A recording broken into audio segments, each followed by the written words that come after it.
تبارک و تعالی فی شان حبیبہ الکریم ان اللہ و ملائکتہ یصلون علی النبی یا ایہا الذین آمنوا صلوا علیہ وسلموا تسلیما صلی اللہ علی النبی الامی وآلہ صلی اللہ تعالی علیہ وسلم صلاة و سلام علیکہ یا حبیبی یا کریمی یا محسنی یا رسول اللہ صلی اللہ تعالی علیہ وسلم۔ سرکار دو عالم نور مجسم شاہ آدم و بنی آدم نبی مکرم نبی محتشم صلی اللہ تعالی علیہ وسلم پر درود و سلام پڑھنے کی بے شمار فضیلتیں قرآن و حدیث اور بزرگان دین کے اقوال و حکایات میں لکھی ہیں۔ درود پاک پر آپ کی دلچسپی بڑھانے کے لیے اپنی عادت کے مطابق ایک فضیلت سنانے کی سعادتیں حاصل کر رہا ہوں۔ توجہ کے ساتھ دل کے کانوں سے سننے کی سعادتیں حاصل کیجئے۔ اسلام کا شروعاتی دور تھا۔ حرم شریف میں کعبہ شریف کے آس پاس سیدنا علی المرتضیٰ داماد مصطفیٰ سرتاج فاطمہ بابا حسنین سیدنا علی المرتضیٰ شیر خدا کعبہ شریف کے پاس کہیں پر تشریف فرما تھے۔ اسلام کا ایک دم شروعاتی دور تھا، پورا مکہ مسلمان نہیں ہوا تھا، اس دور کی بات کر رہا ہوں۔ حضرت علی سے کچھ دور ہٹ کر ابو جہل بھی اپنے ساتھیوں کے ساتھ ٹولی کے ساتھ کھڑا تھا۔ ایک مانگنے والا آیا اور ابو جہل کے پاس اپنا ہاتھ بڑھایا، پریشان حال تھا، حاجت مند تھا، ابو جہل کی طرف ہاتھ بڑھایا۔ ابو جہل نے دیکھا کہ کوئی مانگنے والا آیا ہے اور سامنے ہی علی بھی کھڑا ہے۔ اس نے یہ خیال کیا کہ علی کے پاس یقیناً کچھ نہیں ہوگا۔ حضرت علی دنیاوی طور پر غریبی کی زندگی گزارے تھے، خیال کیا کہ علی کے پاس کچھ نہیں ہوگا۔ اس نیت سے مانگنے والے کو کہا جاؤ علی کے پاس، وہ تمہیں دیں گے۔ خیال یہ تھا کہ جب علی کے پاس یہ مانگنے والا جائے گا اور وہ کچھ نہیں دے پائیں گے تو ہم علی کا مذاق اڑائیں گے۔ مانگنے والا حضرت علی کے پاس گیا، اپنا ہاتھ بڑھایا اور جیسے ہی ہاتھ بڑھایا حضرت علی شیر خدا اپنے جیب ٹٹولتے ہیں تو واقعی میں آپ کے جیب میں کوئی درہم و دینار، کوئی پیسہ روپیہ نہیں تھا۔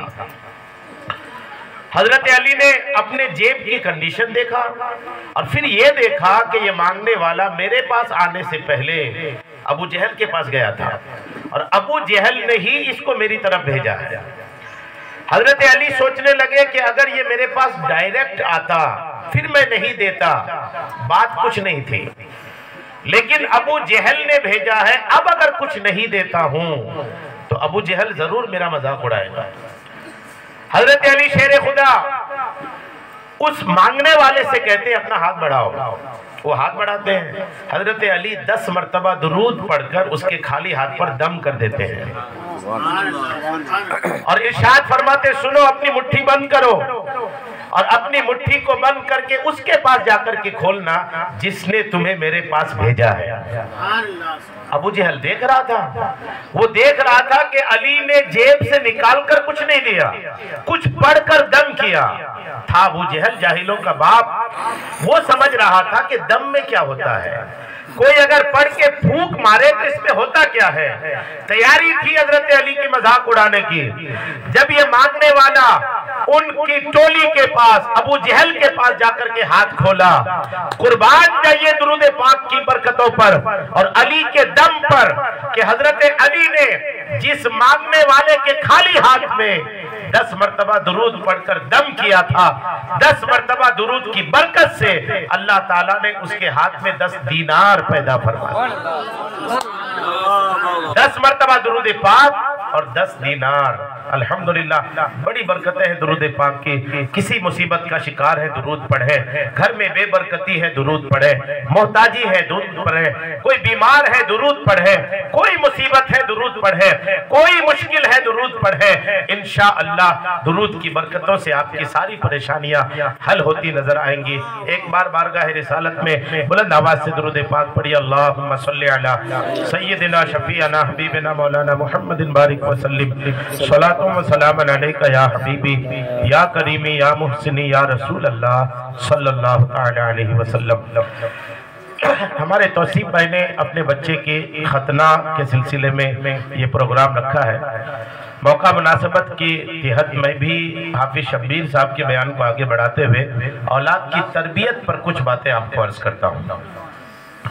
اولاد کی تربیت کو بالکل ہلکے میں نہیں لینا چاہیے۔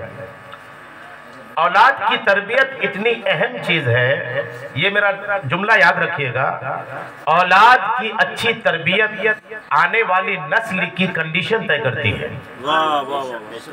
یہ جملہ نوٹ کیجئے گا، اگر اس دور میں ہم نے اس نسل کی اچھی تربیت کی تو آنے والا ہمارا دور اچھا ہوگا۔ اگر ہم نے آج اپنی اس نسل کی اچھی تربیت نہیں کی تو آنے والا ہمارا دور اچھا نہیں ہوگا۔ اب جب یہ آپ نے سمجھ لیا ہے تو اب اولاد کی تربیت کی اہمیت کو سمجھیے۔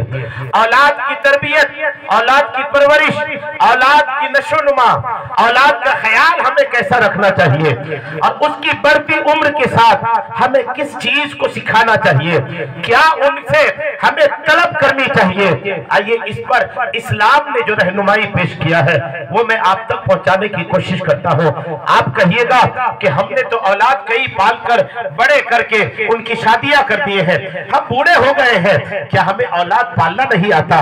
کیا ہمیں اولاد کی تربیت نہیں آتی؟ میں نہیں کہتا آپ کو اولاد کی تربیت نہیں آتی، لیکن ہم اولاد کی تربیت ویسی نہیں کر پاتے جیسی اولاد کی تربیت اسلام چاہتا ہے، جیسی تربیت ہمارا مذہب چاہتا ہے۔ ہم آج آپ کو وہ مذہبی طریقہ بتانے جا رہے ہیں، وہ اسلامی کنڈیشن، وہ اسلامی طور طریقہ بتانے جا رہے ہیں کہ جس کے تحت اگر آپ نے اپنی اولاد کی تربیت کیا تو یہ اولاد آپ کے لیے دنیا میں خیر اور بھلائی کا ذریعہ تو بنے گی ہی، یہی اولاد آپ کی جنت میں جانے کا ذریعہ بھی بنے گی۔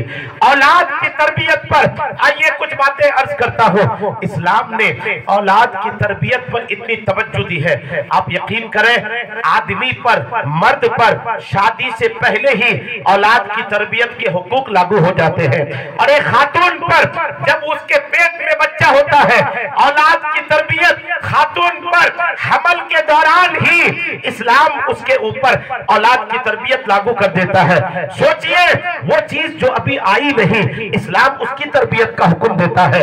وہ اولاد جو ابھی تک آئی نہیں، اسلام عورت پر اولاد کی تربیت سکھانے کے لیے اسلام کچھ قوانین ارشاد فرماتا ہے۔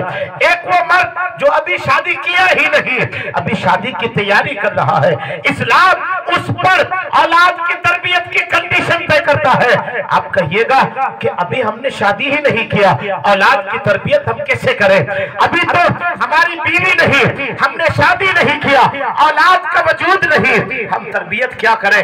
تو سنیے ہمارا امام اہل سنت اعلیٰ حضرت امام اہل سنت مولانا شاہ امام احمد رضا خان ارشاد فرماتے ہیں کہ آدمی پر شادی سے پہلے ہی اولاد کی تربیت کے حالات اس طرح آتے ہیں کہ اعلیٰ حضرت فرماتے ہیں اچھی اولاد کے لیے اچھی بیوی کا انتخاب کرنا یہ اولاد کی تربیت ہے۔ اگر بیج کتنی اچھی کیوں نہ ہو جائے، زمین اگر خراب ہو تو اچھا بیج اچھی کھیتی نہیں اگا سکتا۔ اگر آپ اچھے خاندان سے ہیں، اگر آپ کا سارا معاملہ ٹھیک ہے لیکن آپ نے ایک آوارہ عورت لے کر کے آیا، اگر آپ نے ایک بے پردہ عورت لے کر کے آیا، آپ نے اگر ایک ایسی خاتون لے کر کے آیا جن کو دین و شریعت سے کوئی اس کو مطلب نہیں، تو ایسی خاتون کو اگر کسی پیر سے شادی کر دی جائے، اگر کسی عالم دین سے شادی کرا دی جائے، اس سے آنے والی اولاد اچھی نہ ہوگی۔ اس لیے اعلیٰ حضرت فرماتے ہیں اگر بیج اچھے رکھتے ہو تو اس کے لیے اچھے کوکھ کا انتظام کرو، اچھے بیٹ کا انتظام کرو۔ اس لیے اعلیٰ حضرت فرماتے ہیں اگر نیک اولاد چاہتے ہو، اگر اسلامی تربیت والے اولاد چاہتے ہو تو اچھی کوکھ کا انتظام کرو، ایسی خاتون سے نکاح کرو جو دیندار ہو، ایسی عورت کو اپنے نکاح میں لاؤ جو شریعت کی پابند ہو۔ اگر اولاد شریعت کی پابند چاہتے ہیں تو خود بھی اپنے دین پر عمل کرے اور دیندار خاتون کو بھی لائے۔ جب ماں باپ دونوں شریعت کے پابند ہوتے ہیں تو اولاد غوث اعظم کی شکل میں پیدا ہوتی ہے، غریب نواز کی شکل میں پیدا ہوتی ہے، بابا تاج کی شکل میں پیدا ہوتی ہے۔ اگر آپ دنیا میں ایسی اولاد چاہتے ہیں تو خود بھی دیندار بنے اور اپنی بیوی کو بھی دیندار بنانے کی کوشش کرے. تو ایک تو مرد پر ہوا. اب میری ماں بہنیں سوچ رہی ہوں گی کہ ایک ماں جب اپنے بچے کو پیٹ میں پال رہی ہوتی ہے اس وقت اس پر کون سے ایسے حقوق لاگو ہوتے ہیں کہ اپنی اولاد کی تربیت کرے. تو سنیے علماء فرماتے ہیں, خاص کر میرا رضا اعلیٰ حضرت بریلی کی سرزمین پر ارشاد فرماتے ہیں, جب ماں کے پیٹ میں بچہ ہو تو اس وقت ماں کو چاہیے کہ دینی معاملات کو اپنے ماحول میں رکھے, نماز پڑھے, قرآن کی تلاوت کرے. اس وقت اگر ماں حمل کے دوران جب ماں کے پیٹ میں بچہ ہے, اگر اس وقت ان 9 مہینے کی پیریڈ پر, اس 9 مہینے کے عرصے پر ایک عورت قرآن کی تلاوت کرتی ہے تو بچہ قرآن کی تلاوت کا دیوانہ پیدا ہوتا ہے. ان 9 مہینے میں اگر ماں نمازوں کی پابندی کرتی ہے تو بیٹا نمازی پیدا ہوتا ہے. ان 9 مہینوں میں اگر ماں اللہ کے رسول کے عشق میں درود و سلام پڑھتی ہے تو بیٹا عاشق رسول پیدا ہوتا ہے. اب آپ غور کریں, اگر آپ کو بیٹا عاشق رسول چاہیے, اگر آپ کو بیٹا مسجد آباد کرنے والا چاہیے, اگر آپ کو بچہ مذہبی اور دیندار چاہیے تو اے میری قوم کی ماؤں 9 مہینے تک نماز سے محبت کرو, اللہ تعالیٰ تمہیں دیندار اولاد عطا فرمائے گا. اور اس کے ثبوت بھی ہے, جی ہاں اس کے ثبوت بھی ہے. خواجہ قطب الدین بختیار کاکی رحمت اللہ علیہ, کس نے نہیں سنا ہے؟ جب خواجہ قطب الدین بختیار کاکی کی عمر 4 سال 4 مہینہ 4 دن ہوئی, کتنے سال عمر ہوئی بولیے؟ 4 سال 4 مہینہ 4 دن, تو بسم اللہ خوانی ہوئی. یہ رسم بھی ہمارے یہاں سے دور ہو گیا. ہمارے یہاں لوگ برتھڈے منائیں گے لیکن بسم اللہ خوانی نہیں کرتے ہیں. بسم اللہ خوانی کے رسم کو واپس لے آئیے. پیغام سنیے اس اسٹیج سے, تھوڑے لوگ ہیں لیکن سن کے پھیلائیے گا. آپ کا بچہ جب 4 سال 4 مہینہ 4 دن کے ہو جائے, آپ اعلیٰ حضرت کو پڑھو تو یہ ملے گا, غوث پاک کو پڑھو یہی ملے گا, غریب نواز کو پڑھو یہی ملے گا, بابا تاج کو پڑھو یہی ملے گا. کس کس کا نام لو, اولیاء کرام کی زندگی میں جتنے بھی ولی پڑھیں گے آپ کو ملے گا کہ جب یہ 4 مہینہ 4 دن 4 سال 4 مہینہ اور 4 دن کے ہوئے تو ان کے بسم اللہ خوانی ہوئی. بسم اللہ خوانی کیا ہے؟ جب بچہ 4 سال 4 مہینہ 4 دن کا ہو جائے, بچے کو بٹھا لیے, کسی عالم دین کو بلائیے, کسی بزرگ شخصیت کو بلائیے, اگر نہیں ملے اپنے مسجد کا امام بلائیے اور بٹھا لیے اپنے بچے کو, اور اس بچے سے پہلی بار اللہ کا نام دلوائیے, تعلیم کی شروعات کیجئے, بسم اللہ خوانی کیجئے اور اہتمام کے ساتھ کیجئے. بچے کو پیدائش کے دن کو اہتمام کے ساتھ منانے والوں, ایک بار اس عمر میں اگر اپنے بچے کی بسم اللہ خوانی تم نے کر دی اور سب سے پہلے تعلیم کی شکل میں آپ نے اپنے بچے کو اللہ کا کلام سکھا دیا, بسم اللہ پڑھا دیا, تو بچہ آپ کا دنیا میں بھی کام آئے گا اور آخرت میں بھی الحمدللہ کام آئے گا. ہمارے یہاں لوگ کراتے نہیں, بسم اللہ خوانی کرانی نہیں ہے, کرائیے بسم اللہ خوانی. اور بات آئی تو ایک اور یاد دلا دیتا ہوں, ہمارے یہاں ختنہ کر رہے ہیں ہمارے توصیف بھائی, ہمارے یہاں لوگ ختنہ کرتے ہیں, عقیقہ بولو تو نہیں, ختنہ میں لوگ ایک بڑا جانور 30-35 ہزار روپے کا حضرت لاتے ہیں اور ان کو سمجھاؤ کہ اسی جانور میں عقیقہ شامل کر لو, تو شامل ہی نہیں کرنا ہے. اعلیٰ حضرت کو سنیے, صرف مسلک اعلیٰ حضرت کا نعرہ نہیں لگائیے, اعلیٰ حضرت کی مسلک کو سمجھیے. اعلیٰ حضرت فتاوی رضویہ شریف میں ارشاد فرماتے ہیں, آدمی جب تک اپنے بچے کا عقیقہ نہیں کرتا بچے سے پورا فائدہ نہیں حاصل کر پاتا. اگر بچے سے پورا فائدہ حاصل کرنا چاہتے ہیں, اگر بچے کو مکمل اپنے لیے حمایتی بنانا چاہتے ہیں, اگر بچے کے تمام کردار سے آپ فائدہ حاصل کرنا چاہتے ہیں تو بچہ کا عقیقہ ضرور کریں. اب میں نہیں کہتا ختنہ نہیں کریں. اچھا یہ کیوں نہیں کرتے عقیقہ؟ سمجھے حضرت, ختنہ یہ کرتے ہیں کہ ان کو بولو عقیقہ کرو تو یہ سمجھتے عقیقہ کروں گا تو چمنا کہاں سے لوں گا, اگر میں نے عقیقہ کیا تو لوگ چمنا کہاں سے دیں گے, 1,00,000-1.5 لاکھ کا نقصان ہو جائے گا. 1,00,000-1.5 لاکھ کے لیے لوگ اس کو عقیقہ کا نام نہیں دے کر کے ختنہ کے نام کو دینے پر مزید رہتے ہیں. یہ میری قوم کے مسلمانوں, تھوڑا سا چمنا کے چکر میں اگر آپ نے اپنے بچے کا عقیقہ نہیں کیا,